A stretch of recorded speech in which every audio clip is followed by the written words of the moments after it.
comme je vous disais précédemment, donc, suite à la crise de Covid, j'ai tout perdu. C'était une vie de travail que j'avais investie. J'étais dans les travaux publics, j'avais le dos qui était complètement mort, donc voilà, je comptais me faire ma petite retraite, quoi. Mais la crise de Covid, elle a décidé, et surtout cette escroquerie, elle a décidé autrement. Donc, étant désespéré, dépressif et tout un peu, j'ai décidé, avant que les huissiers arrivent, finir de me ponctionner et tout, de vendre mes meubles et de partir en Ukraine pour changer de vie, parce que je préfère mourir en me battant que de crever dans la rue en France. Comme il y en a le RSA, rester dans la rue, picoler, se droguer, c'est bon, stop. Donc j'ai décidé de partir en Ukraine. J'avais juste l'argent et légèrement plus pour y arriver, quoi. Je suis donc arrivé à la frontière polo-ukrainienne, quoi. Et je pensais que je suis pas allé comme ça, hein. J'avais contacté un groupe de combattants français là-bas, une unité, je vous dis pas une unité. Et donc ils m'attendaient. Donc, à savoir que donc, le visa n'est pas obligatoire pour ceux qui allaient pour l'Ukraine depuis le début de la guerre, surtout pour ceux qui vont se battre, et que la Pologne fait partie de l'Union européenne. Sauf que eux, ils ont gardé quand même leur bonnet, quoi. Ils étaient plus malins que les Français, quoi. Donc, logiquement, j'aurais dû passer, quoi. Et je suis arrivé à la frontière le soir, c'était, je sais pas, vers 10 heures, et ils n'ont pas voulu me laisser passer à cause de mon passeport. Bon, je venais de faire 2900 km depuis le sud de la France. Donc, ils ont vu quand même que j'ai insisté, quoi.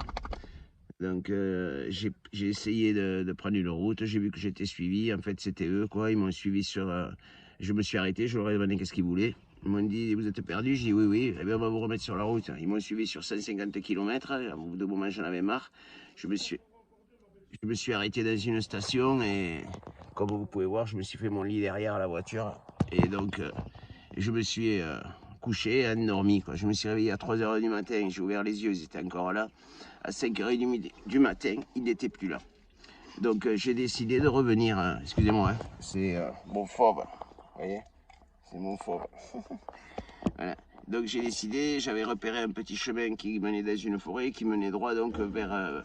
À savoir que les délimitations des territoires, là-bas, c'est comme dans les films, quoi. Vous avez un grillage, un chemin de ronde, une bite en bois avec les couleurs de la Pologne, un merlon de terre, c'est-à-dire un talus, la bite en bois avec les couleurs ukrainiennes, le chemin de ronde et le grillage à barbelés des deux côtés, bien sûr, côté ukrainien. Donc, le matin, j'ai été là-bas. Il y avait bien sûr une jeep de la police militaire qui surveillait cet accès, quoi. Et j'ai attendu jusqu'au moment de la relève. Et au moment de la relève, ces idiots-là, alors qu'ils sont censés sécuriser une frontière d'un pays en guerre, ils ont vu leurs collègues qui arrivaient les relever au loin, parce que c'est des terres qui sont très très plates, quoi. Et ils n'ont pas attendu qu'ils arrivent. Ils se sont de suite engagés pour rentrer à la base, quoi. J'allais profiter pour m'engouffrer, moi. Sous l'œil des caméras, j'ai coupé le grillage, j'ai passé la voiture. Alors, je vous dis, il y avait 20-25 cm de boue à peu près, donc pour pas m'embourber, je roulais comme un fou. Donc, eux, ils sont arrivés derrière, je les avais à peu près à 800 mètres, et ceux qui arrivaient de face, dans une autre Jeep, ils étaient à peu près à 1 km. Je cherchais le bon endroit pour sauter et m'injecter en Ukraine, côté ukrainien, quoi. Et au bout d'un moment, j'avais plus trop le choix, donc j'ai dit c'est ici ou jamais, quoi. Donc j'ai voulu me mettre en travers du chemin de ronde pour donc prendre l'élan pour sauter côté ukrainien. Et je me suis, comme il y avait des ornières de 4x4, je me suis posé, je suis resté embourbé. Donc j'ai eu juste le temps, parce qu'ils étaient plus qu'à 200 mètres, 300 mètres, quoi, de prendre mon chien, ma pince, et j'ai couru côté ukrainien. J'ai entendu de suite, ils arrivaient, quoi. Ils avaient armé les calaches, ils m'intimaient l'ordre de revenir en me braquant. Mais j'étais déjà côté ukrainien. J'ai coupé le bas du grillage pour faire passer mon chien, et moi je sautais dessus, par-dessus, et je me suis gravement blessé avec le barbelé d'ailleurs. Et puis après, quand j'ai sauté côté ukrainien, j'ai réfléchi, putain, les papiers, j'avais laissé les papiers dans la voiture, je les ai pas pris, quoi, dans le speed, et toutes mes affaires. Donc j'ai ressauté le grillage et je suis resté dans la délimitation ukrainienne, et je leur ai demandé qu'ils appellent les soldats ukrainiens. Ce qu'ils ont fait, en attendant, j'ai essayé de leur demander mes affaires et tout, ils me disaient non, non, non, comment, reviens, non, non, non. Et donc le soldat ukrainien est arrivé, je me suis présenté, je lui ai dit pourquoi j'étais là, que je venais, que j'étais attendu et tout. Il était content, Sergueï, il m'a salué, pas de problème. Et j'ai dit si, il y a un problème, c'est qu'ils ont mes papiers et mes affaires, et même un détecteur de mine, que j'avais amené, enfin un détecteur de métaux, quoi. Et il m'a dit bon, mais c'est pas grave, on le récupérera à la frontière. Il a appelé des collègues à lui qui sont venus avec un 4x4, avec un quad. Et donc on a été dans une caserne ukrainienne. Alors déjà, j'ai été choqué par rapport aux vidéos qu'on voit où ils ont fait un recrutement à la dure, quoi. Ils ont marqué les mecs dans la rue pour les envoyer sur le front, les Ukrainiens. Et en moyenne, quand on voit les vidéos qui tournent quoi, sur les combattants ukrainiens, les gars, ils ont tous allé entre jusqu'à 60 ans, quoi. C'est surtout des personnes de mon âge, quoi. Et alors que dans la caserne ukrainienne où j'étais, alors les soldats, c'était, si ça arrivait à 35 ans maximum, en claquette, il y avait des soldats femmes, allez, ça touchait les seins, les casanois, quoi. Donc j'ai passé la journée, on a essayé de récupérer mes papiers, ça n'a pas été possible. Donc d'un coup, il y a eu un changement improbable, il y a eu une femme militaire qui était arrivée, mais c'était plus du tout le même comportement, quoi. Donc, je me suis vu reconnu à la frontière polonaise où les Polonais, je peux vous dire qu'ils n'aiment pas les Français. Ça, c'est une certitude. Ils m'ont mis une amende, 400 euros, qu'ils m'ont fait payer 2 fois. C'était ça ou alors ils m'embarquaient en prison. Bon, j'ai payé. Après, j'avais même plus l'argent pour rentrer. J'ai été jusqu'à Cracovie. J'avais le passeport plus valide, donc pour me faire envoyer un mandat, c'était impossible. J'ai été à l'ambassade, elle était en travaux. À côté, il y avait l'ambassade d'Amérique. Je vous dis pas la file qu'il y avait de jeunes Ukrainiens qui se barraient, quoi, plutôt que d'aller se battre pour leur pays. Donc, bon, j'ai réussi avec la femme, une secrétaire de l'ambassade, à m'a récupéré les papiers. Bon, je vous saute quelques détails, quoi. Et donc, tant bien que mal, j'ai réussi à rentrer en France en vendant une montre, voilà, une belle montre que j'avais, de l'armée d'ailleurs. Et j'ai réussi à rentrer en France.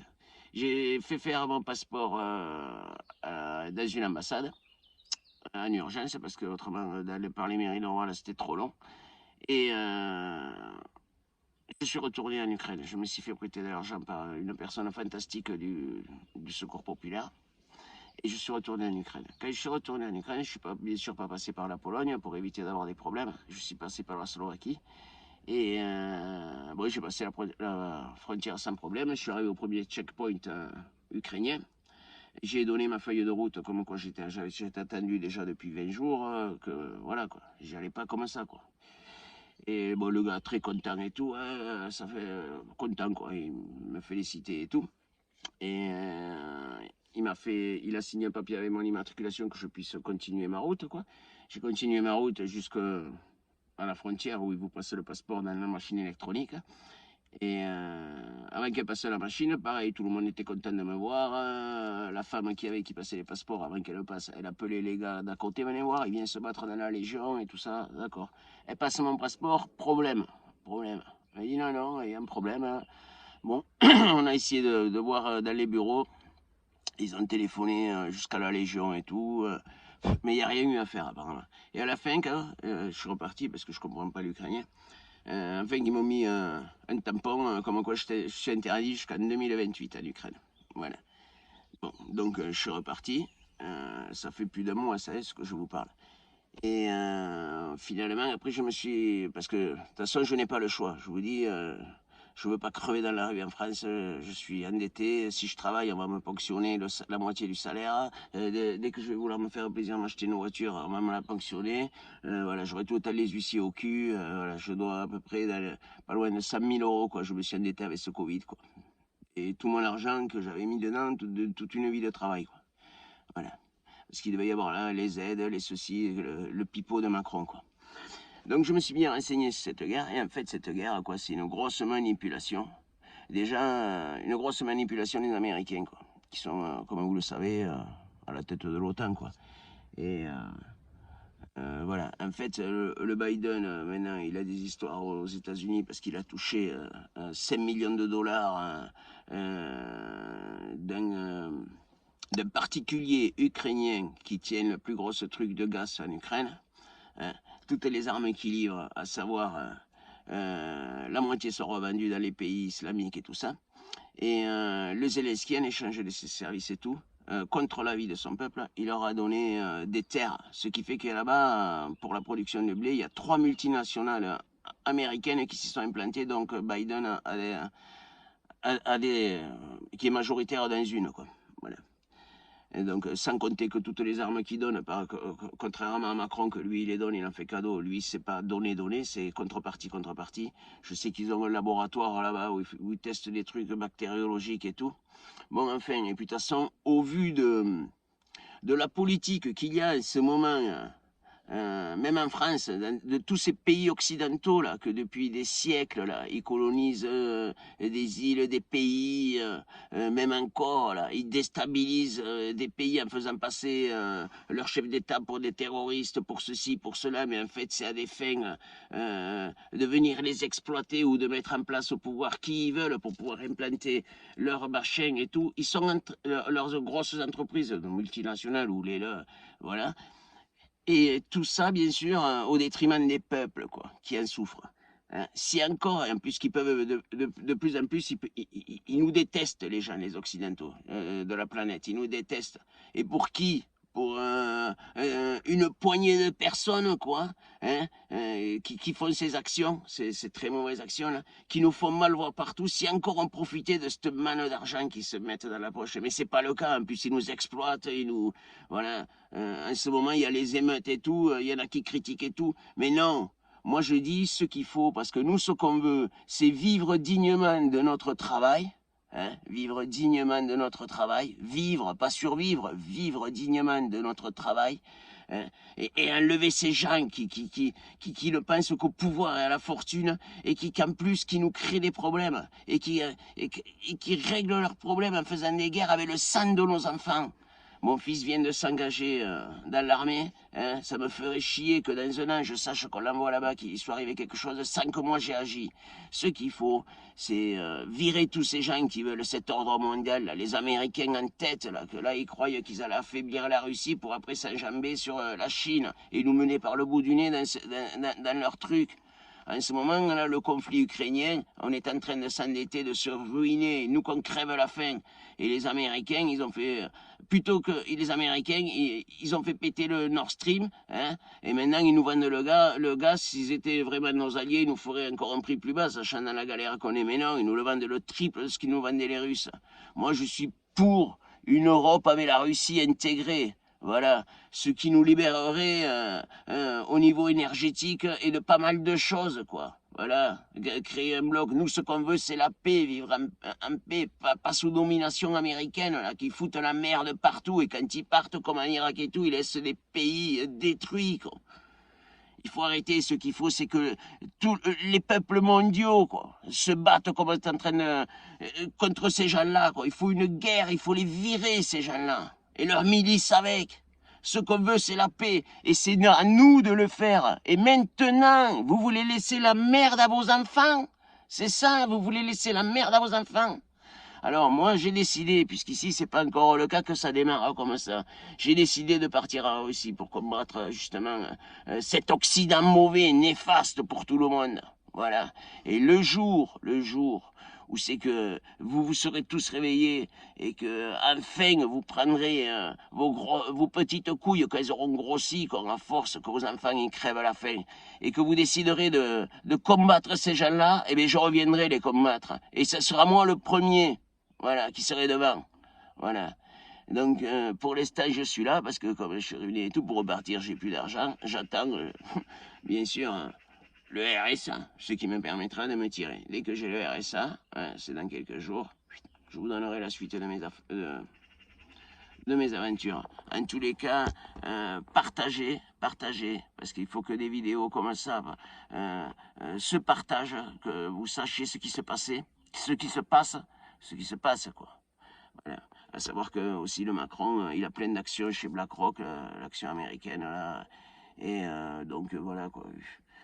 Cocaïnomane, là. Voilà. Voilà, je me barre, et ça sera un point moins ici. Bon, je vous fais part de la suite de mes aventures. Partagez la vidéo. Et n'hésitez pas à m'envoyer vos questions et commentaires, j'y répondrai, bien sûr. Allez, force et honneur à tous.